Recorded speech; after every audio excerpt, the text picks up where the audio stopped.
Sit with Lexi B.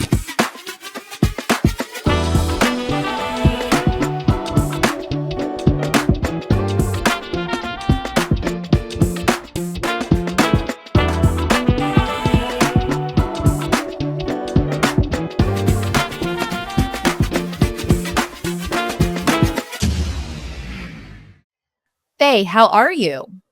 I am doing great. How are you? I am wonderful. I'm so excited to talk to you today. I've been following you on LinkedIn for a minute and a half, and I like what I see, sis. I do like what I see. The feeling is very mutual. Thank you. Thank you. So before we get started, what's in your coffee cup? What are you drinking with us today? I just am a cream and sugar girl. I do like to add a little bit of cinnamon every once in a Oh, while. I should try that. I've never tried that Yeah, before. because I'm also a sucker for a chai, Mm, so I kind of try to jazz it up. But mm. yeah, I'm a boring Keurig. Put in the pod, get me some cream and sugar, and that's how I start my day.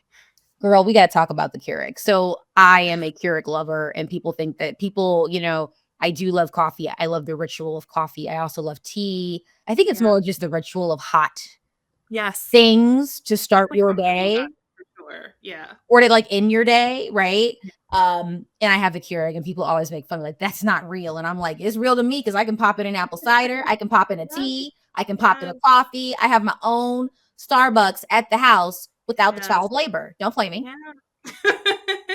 I'm Yeah. standing by it then. That's what I do. Sometimes I get jazzy with a little Cafe Bustelo, the really strong one. Yes. My best friend's Dominican. Her and her mom put me onto that. Yes. Amazing. Those are the sexy K cups. I'm not. Yes. Those are the. Yes. So where are your people from? So I was born and raised in Queens, New York. My dad's from Brooklyn. My mom is from Queens. But before that, my grandparents came up in the Great Migration from North Carolina on both sides. Very, very deep roots in North Carolina. Mm, I love that. We don't talk enough around Black people and the fact that we're different, Yeah. Yeah, for sure. especially of the United States, Yeah, right? yeah, and it really was like the migration. Sometimes you talk about it, the things that they escaped in the South, it felt like coming to from a different country. I mean, some of the stories my grandfather would tell, but it's a lot to be proud of. Yeah. Yeah. I feel like growing up I'm from St. Louis, Missouri. And my parents, well, my great grandparents, they did the Great Migration, but I always tell the story, I haven't met them personally, but in my head, I'm like, you probably got to St. Louis and just didn't have enough money to get to Chicago or New York, and you were like, Because it just "Don't stopped. you don't make it work." We need to, yes. Don't make this work, right? But growing up, I remember a lot of the stories were centered around the Black experience in the world as like the Black American experience. And then I went to Yeah. college, and it was the first time in my life that I was a minority within a minority, where it was like all the Black people were actually from the diaspora outside of the United States or first generation. And I feel like now we're kind of in this wave, at least how I feel as a Black American, where a lot of conversations are happening where our experience as Black Americans and the history of that, the enslavement of that, the Yeah. kidnapping of that, people don't want to discuss.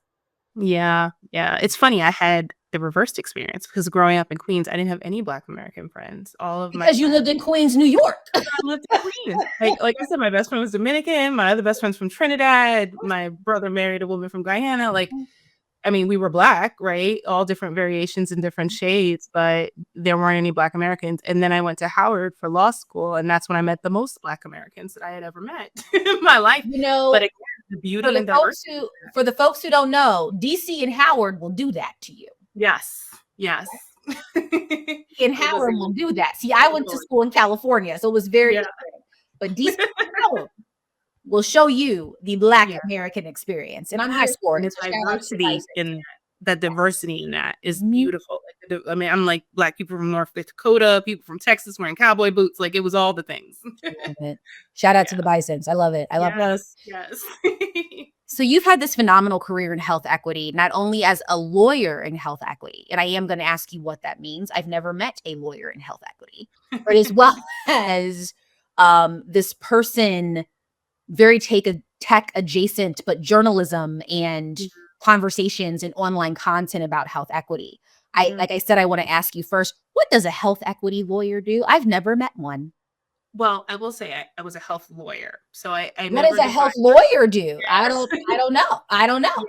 So, I mean, it could mean a lot of different things. I mean, it could be folks who practice medical malpractice. Okay. In my case, it was largely insurance and benefits. Mm, So it was folks who were ill, they were sick, they were claiming some form of disability and they were looking for ways to live.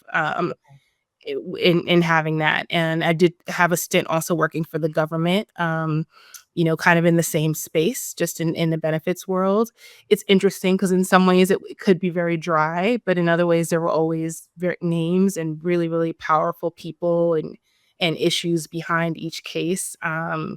It was a hard one not to take home with you and think about a lot, when I was working in that space, because when you lose your health, mm, those are some of the darkest times, right? And people are the most vulnerable in those spaces, particularly in issues of mental health. So, it was my job in many ways to be there for people at their most vulnerable and make sure they could eat and they can keep a roof over their head. mm. That's impactful. That's powerful. Yeah. Yeah. My next question to you revolves around how people in these corporate spaces, or even nonprofit, just in spaces where you work for an Mhm. organization that gives you health benefits, Yeah. um, how can we better use those benefits? Because I'll be honest, Faye, my lens to that is as a person who's not a doctor, okay? As a person who has always worked in the corporate setting, I've always had insurance through my employer. Yeah. Health is wealth, and health is also a privilege. For the most of my adult life, I've been pretty healthy. I think the Yeah. most unhealthy I've been was during pregnancy, and that's when ish got real. Yeah. That's when I Yeah. learned a lot about health Yeah. and benefits. So I've only really used my benefits to like go to the doctor once a year or, get teeth whitening services or things like that. So I want to ask you, what are some things that you've seen that are common that people are not tapping into when it comes to their benefits? Yeah, I mean, so, after leaving law practice, I went into journalism and digital media and led content. And a big part of my job was just health information, right? Making sure that we packaged health information in a way that was accessible to people. And often the conversation that took place in conjunction with that was, well, what are we doing in house for our employees? Mhm. And I think in so many ways, our HR teams and our executive team said, well, we'll make these benefits available. We'll make these packages available. And if there's a time of crisis, we'll remind people that you can utilize this and talk to someone or you have this benefit. So I think as employees, it's important to be aware of what benefits are available to you. I think not just as current employees, but even prospective employees. If you're out in the market kind of looking for jobs, that should be a part of your consideration, right? Is what do those benefit packages look like? If folks are offering you unlimited PTO, what percentage of people are actually utilizing that, right? Because that can be an example of the culture that you're getting into. But I think the longer I've worked in this space, I think the question is so much more layered because I think it really comes down to what's being modeled, right? Okay. If you see people not taking time off work, if you see people taking phone calls from doctor's appointments or not utilizing those things that they say are available from the top, usually that's an indication that there's a cultural issue, right? That although there could be a performative investment in those sort of benefits, there may not really be kind of a utilization or you may not feel permitted to utilize those things. Let's quickly talk about unlimited PTO. Yeah. Because I think we need to address this for the people. Yeah. Yeah. As a person who has worked at companies that actually do have a PTO structure of like you get X number of days a year, you get Yeah. X number of sick days, and as a person who's worked at unlimited PTO companies, I'll be the first person to tell you, y'all don't get caught up in this sauce with this unlimited PTO. Yeah. Tell us why, because I think a lot of people get caught up and then a lot of people lose their jobs indirectly because of it. But that's just Yeah. my personal observation. Tell us more Yeah. about unlimited PTO, the benefits and the consequences. Yeah, I think in my case, probably the last number of roles I've had have been unlimited PTO, and I think in reality, I don't know that I utilized it. I think I think it's an offering, but it's also it's often an offering in very high pressure Mm. environments that are relentless, and there's a lot of work. So you have this option and you feel good about it, but you really don't have the permission or the ability to utilize it.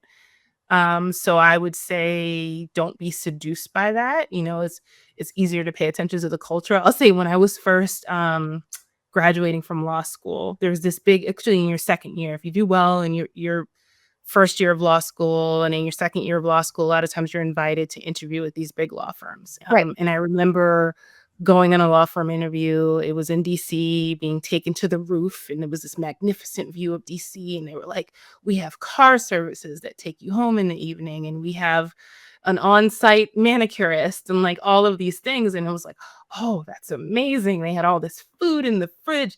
And it's because you're always there, right? Like you're there so late, they don't want you on the train or whatever. Like, they have a car to take you home. It's because of how often you're working, and I didn't know at the time that that's, what was occurring. But after I paid closer attention, I realized that was the case. So I think it's important not to get seduced by by the benefits. You want to make sure that the lifestyle kind of fits you, and what you value and what's important to you in life outside of work. Mm. When we talk about health equity, how I listen, hear, understand, Yeah. receive that theme, I'm always thinking about the disparities between different groups of people Yeah. because of what they look like, who they love, where they live, what socioeconomic tax bracket we're talking about. Yeah. I do not think that health is fair for everyone. Mm-hmm. And like I told you earlier, I really understood that when I became pregnant and had to start navigating the American medical system from a very different lens, not only as a Black woman, but also as a woman who is doing her best to give birth to a new human, and also not die in the process of that. Also doing her best to be alive to raise said human. Yeah. Tell me about your experience with what it looks like for our health, especially in the United States, to actually be equitable for everyone, and what things can we do as a society to make it equitable? Because, girl, I know we're not there right now. Yeah, no. I mean, you mentioned maternal health, and that to me being kind of one of the biggest issues that Yeah. showcases the imbalance. I mean, Black women are 4 times more likely to die of maternal related complications. And that's staggering. I mean, not just because it's awful, but also as if you're a Black woman who is pregnant, who wants to hear that, right? I mean, that's a lot. You're already dealing with a lot. And to kind of know that you have to be on guard in what should be one of the most beautiful times of your life is pretty awful. I'll say, with respect to the work that I've done in digital media, a lot of it really came down to authenticity, access and affordability. So Mhm. if you're writing about an illness, I hated when I would read a piece of health information and a Black person or another person of color or someone in the LGBTQ plus community was treated as a footnote, like an article on heart disease. And then it'd say, but in Black people, it's, yada, yada. And then now you have to deal with this staggering statistic. Well, what does that mean? And how does that help me? And I think, a lot of times it comes down to making sure that these organizations are diverse from the inside out, Right. but also actively seeking voices outside of what may be the majority within your organization. I mean, be really proactive about that because people can sense, when something is inauthentic. I remember we had one of the organizations I was working on, we did I think it was a quiz on there was a quiz that was proposed that was like, is systematic racism impacting you? And it's like, I don't know a Black person who would take that quiz. I think we all are pretty aware of the impact of systematic racism, but it was a well-meaning person who came up with this idea of like, let's have this gateway for Black people to learn more about their health. But had I not been in the room, and at the time I was the only in the room, to say, wait a minute, have we tested this? Does this make sense? Also with a little like a doom scroll too. Even taking the quiz just made you feel awful, right? But to be able to put something like that in check, it does not pass the test. Let's throw this back to the drawing board and figure out how we can articulate this in a way that's truly helpful was important. I think too, one of the purposes of health information, when you Google something, you're looking for a solution. Yeah. And there's no one size fits all solution, right? Like, to health issues. Not everyone who is looking for, mental health access it's going to be easy to find a culturally competent therapist. Your search may look different than someone who may be in the majority search. Or not everyone's going to be able to afford a $5,000 Borum, spa for postnatal care. Like, some people are going to need things that are more accessible. So it's making sure that those options are available. That's how I speak to it in the digital media space. I think there's so many layers, outside of that. I think within the healthcare system in general, we need to be participating in more clinical trials. I know that's a heavy thing to say given the history with Tuskegee and all of those things, but it's really important because we're just under-researched when it comes to healthcare. So it's hard to find solutions, that support our needs. But I mean, just so many things, in that space. But there's a list of actions I think that we can take. But it's just a matter of, as when it comes to the field of tech and digital media, the dollars have to make sense, right? There's always needs to be a business case for it. Yeah. And I think that's where, and I think there is a business case, but I think that's where some folks stumble, in finding meaningful solutions. Yes, I do want to shout out that Google is not your doctor. Yeah. I joke with my friends, and it's a joke, but it's true. Like, if I feel like as a woman, every time that I Google my symptoms, it's like you're pregnant or you're gonna die. Yeah. There's no in between. There's no in between, family. Nope. So I have a headache. It's probably because you're pregnant. Nope. I know that I am not. Right. I have eczema. You're about to die. Right. So Google is not your doctor. No. I think it's important to shout that out, especially for communities that historically are scared to go to the doctor. Yeah. We mentioned systemic racism, and of all people, I hear you, I see you, I believe you. Okay. But I want to go deeper into that. Tell us why systemic racism, systemic queerphobia, systemic in-search, ABC oppression that we face every single day in our societies, especially Western societies, why that affects your health.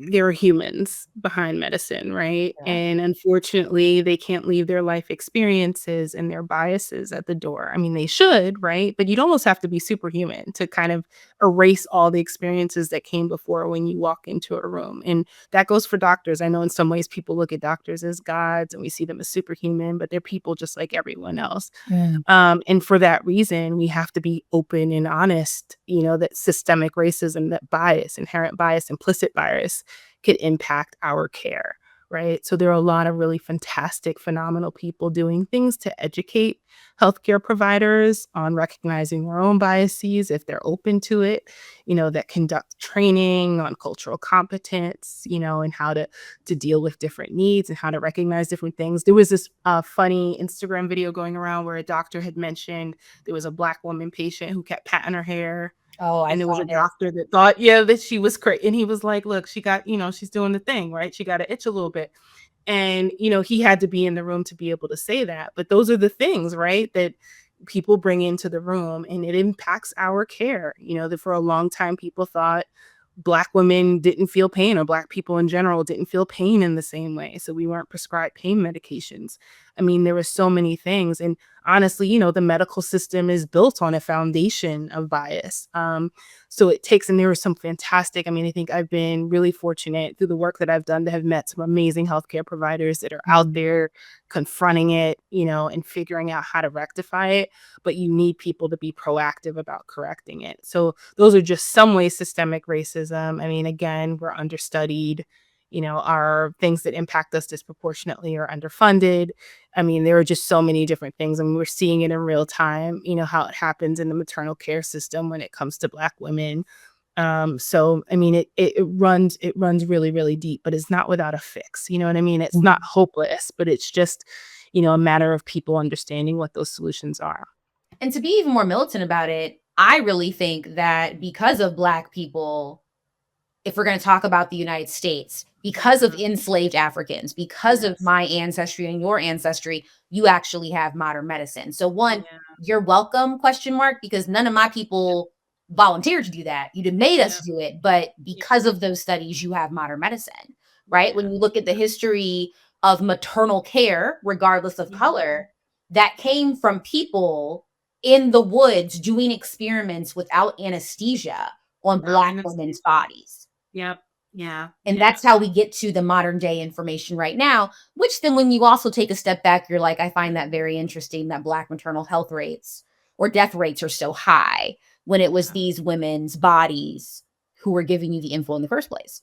Yeah. 1,000%. I mean, so much has changed since then, and the C-section rates and the drugs that are utilized, I mean, there's just so much that's been understudied in our populations. And just even, again, to the mental health impact, right? Like knowing what it is to give birth as a Black woman in this country. You're in a heightened state when you're pregnant, I just so happen to, my kids are a little older, even though my littlest is 7. But I wasn't as aware of what was going on when I was pregnant with him. But 2016 is the same year. I don't know if you know the nonprofit for 𝐼. Her husband does phenomenal work. It's a woman who hemorrhaged, but she passed away the same year that I had my son. And I remember reading about her case very shortly after I gave birth, just feeling like what combination of circumstances allowed me to live. There were just so many things that just could have gone very differently the day that I ended up going back into the hospital. And I just felt very, very fortunate. But I also was it was very important to me that I had a Black OBGYN. It was very important to me that I was at a practice that was accustomed to seeing Black women. It was very important to my husband at the time that he take extended paternity leave. We took all these extra steps that I think ultimately saved my life. But yeah, I mean, it's just a tough time, I think, even just from a mental health standpoint, which again, just things that people need to be aware of, right? When they're treating women of color.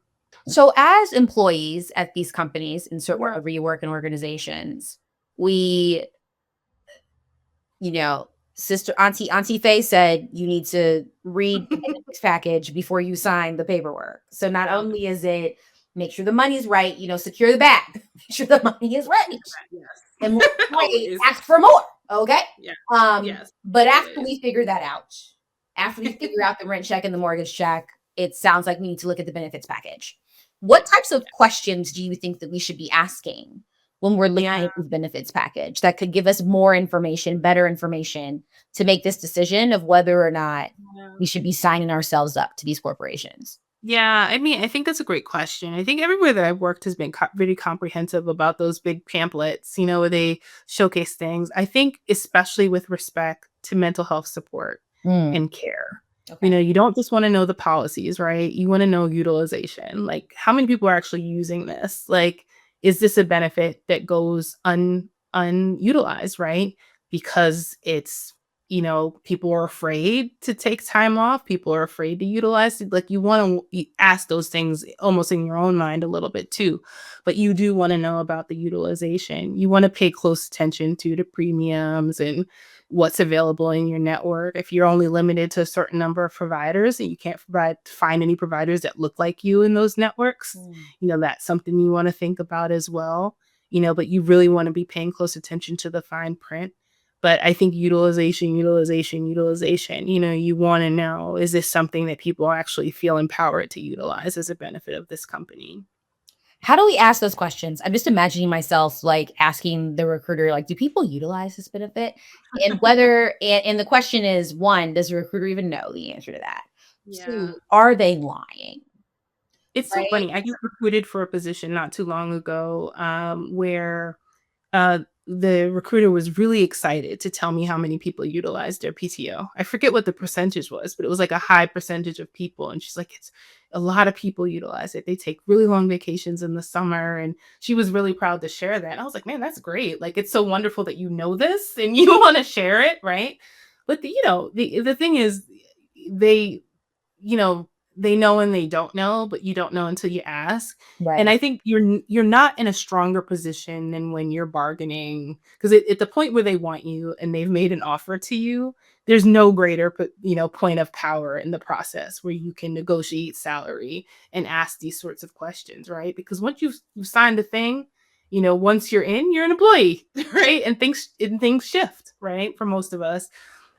So, I think it's always in how you ask and the finesse and, all the things, but, never be afraid to ask those sort of questions, right? Because they're so important.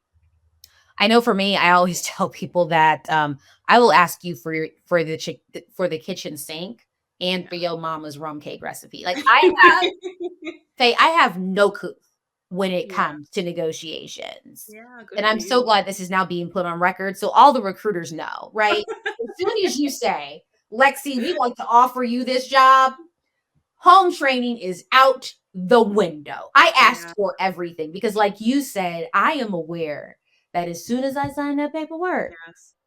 and as soon as I show up to new hire orientation, it's a wrap. And it may not Yeah. be a complete wrap because I could get a new job, but that's just a hassle. So Mhm. I am Yeah. so such a fan of what you said about Yeah. ask for all of these things. When it comes to mental health, what types of benefits have you experienced and or just seen in the field other than I think people think, oh, mental health, they have therapy Yeah. benefits. Are there other types of mental health benefits that people should maybe be aware of or be looking in the keyword search? Yeah. Oof. So that's such a great question. I think when it comes to I think you can think of like the tangible things, right? Like what do they call it? Kind of the employee support, provider. Like, I know I worked for one employee and employer anytime anything happened. It was that time kind of post the murder of George Floyd where everyone was just super reactive to everything. And Mm. if anything happened, if there was any social unrest, immediately the CEO is going to send an email, we have this benefit if you need additional support. We You added know? one yesterday, girl. We added one Yeah. yesterday. I feel like after George Floyd was brutally murdered, there were benefits just going out the wazoo. It was like, Yeah. oh, we're gonna have a red shirt day.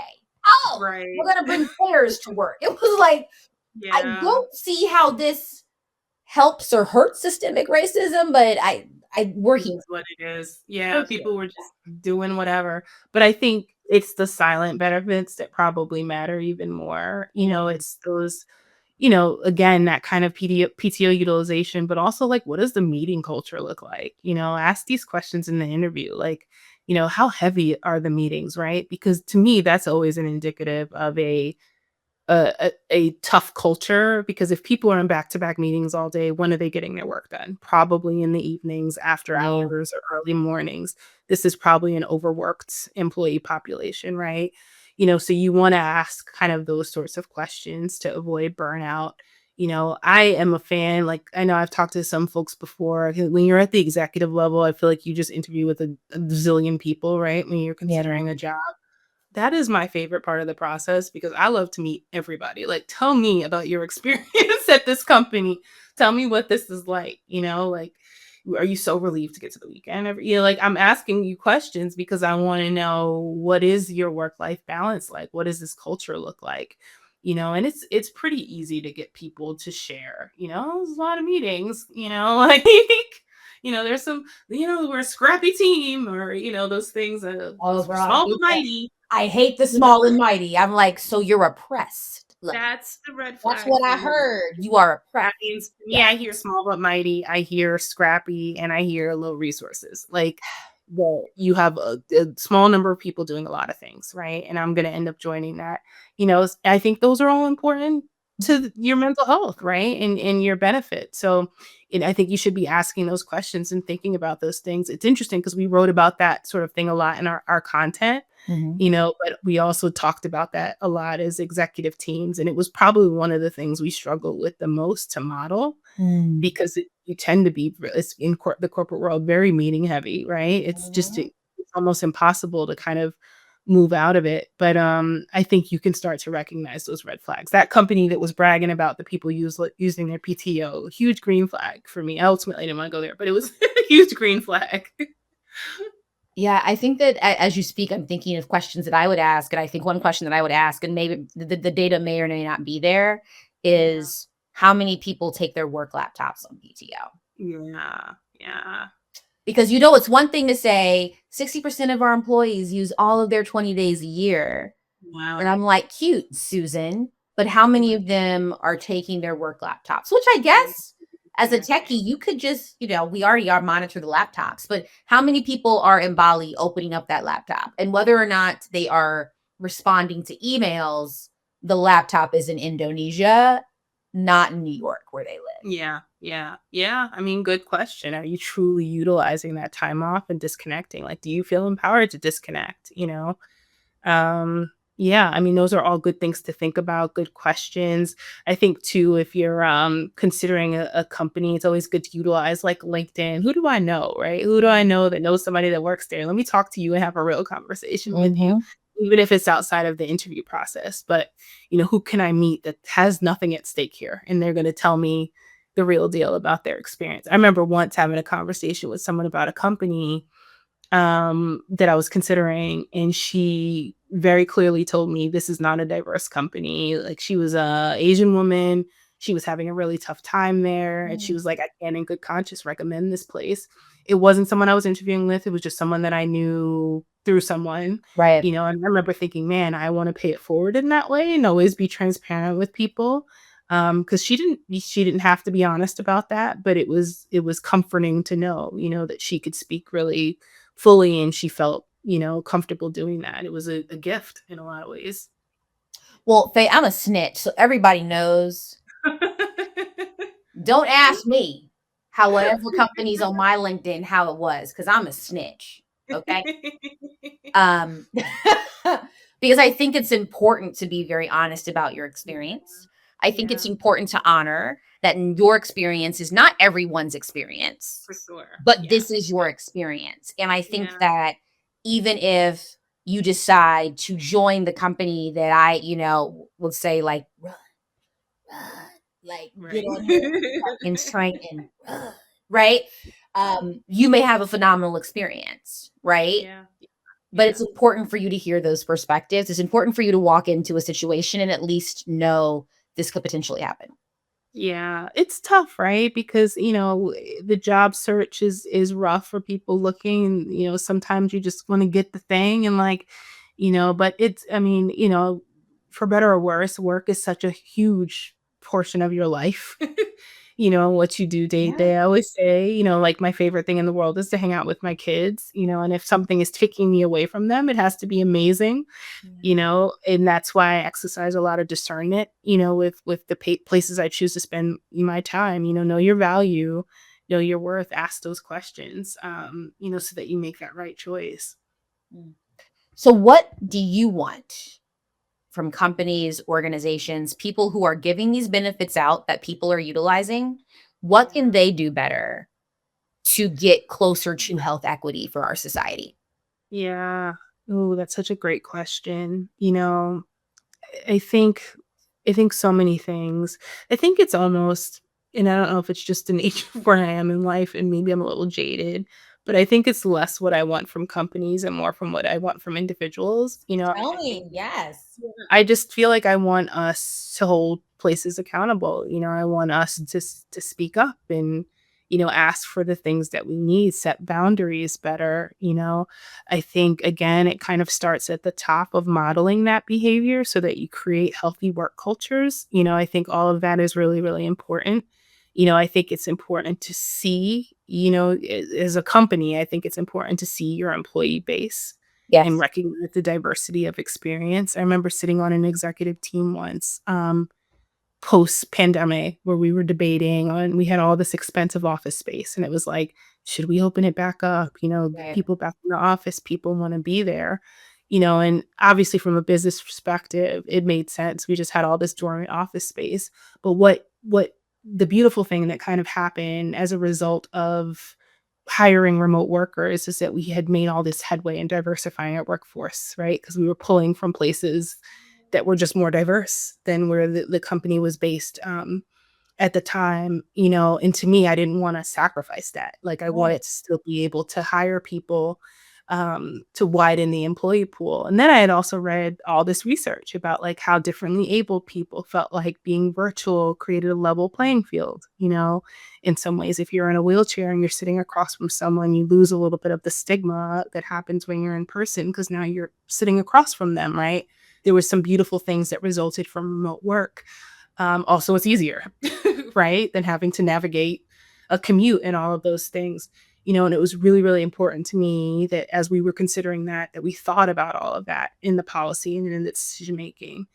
So as the sole woman of color at the time on that executive team, I felt like I had an obligation to make sure that I was speaking, for those things. So just make sure the table doesn't all look the same in these companies, to broaden those perspectives and those thoughts. Because, not everyone's going to be in the room, when these decisions and these policies are getting made, and you want to make sure that those viewpoints and things have a voice. So, I think that there's a lot that they can do, but I think that there's a lot that we can do too, in terms of expecting more in a polite way. I think I'm very charming. I think I know how to say things in a way that doesn't scare people. But I think that there's a way to have these conversations and hold places accountable, because you're the talent. I'm so glad you brought up remote work because, in my opinion, as a person who doesn't work in HR in any Yeah. capacity, right? I am the taker when it comes to benefits. I just read my offer letter and I don't know how this got here, right? Yeah. I do think remote work actually aligns to health equity, Yeah. because I do think that allowing people to work from home many times does decrease the stress. Yeah. I personally remember when George Floyd was killed and murdered. Well, not killed. Let me rephrase that. Was murdered in plain Yeah. daylight, and Yeah. and we were all working from home because COVID. Yeah. I also remember when Mike Brown was killed, Yeah. and I Yes. had to go into work, Oof. and I had to deal with that for Yeah. weeks. And then to make it worse, Mike Brown was killed a few miles away from where my dad grew up. There was a lot going on. There were a lot of layers for me personally with the Mike Brown killing. Yeah. And I had to go to work and I had to pretend like everything's all good, even though it's not all good. And I'm thinking about my mortality and the world and all of these things. I also, though, want to honor that remote work is also a privilege, because there are some people that live in spaces where them putting on their camera is not helpful. Yep. Right. And so companies really do need to have these conversations, I think, with their employees and their coworkers, and figure out a way that we can continue this remote work and that everybody is comfortable doing it. I'm also not going to lie. Here's my capitalist caveat, asterisk, that I also do find value working in person. Yeah. Same. But I don't want to see y'all every day, though. Yeah. I think that was too the crux of it. Like, should we bring everybody back every day? Should we let people kind of work, here and there? But yeah, and all of this too, the things that you said too about kind of access, all of it is supported by data. So if anybody's thinking about digging into this conversation for their company, there's so many thought pieces and stats that kind of prove this all out, kind of what benefits an employee base, especially when you're thinking about diversity and equity. Reintroduce yourself to us. Who are you? Ah, goodness. I think, at this juncture, I think I'm a human who's, thinking, I spend a lot of time in thought, just thinking about, the world as it exists and how I feel it should exist.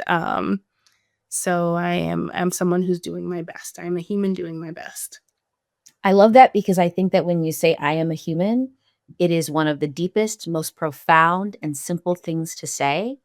And the reason why it's so deep and profound is that many times we are not treated as humans. Yeah. Yeah. So I really appreciate you for introducing yourself as a human first. And that is something that I think every human on the planet can feel. Yeah. Oh, thank you. Yeah. No, thank you. Thank you so much for joining us. Of course. It was such a pleasure.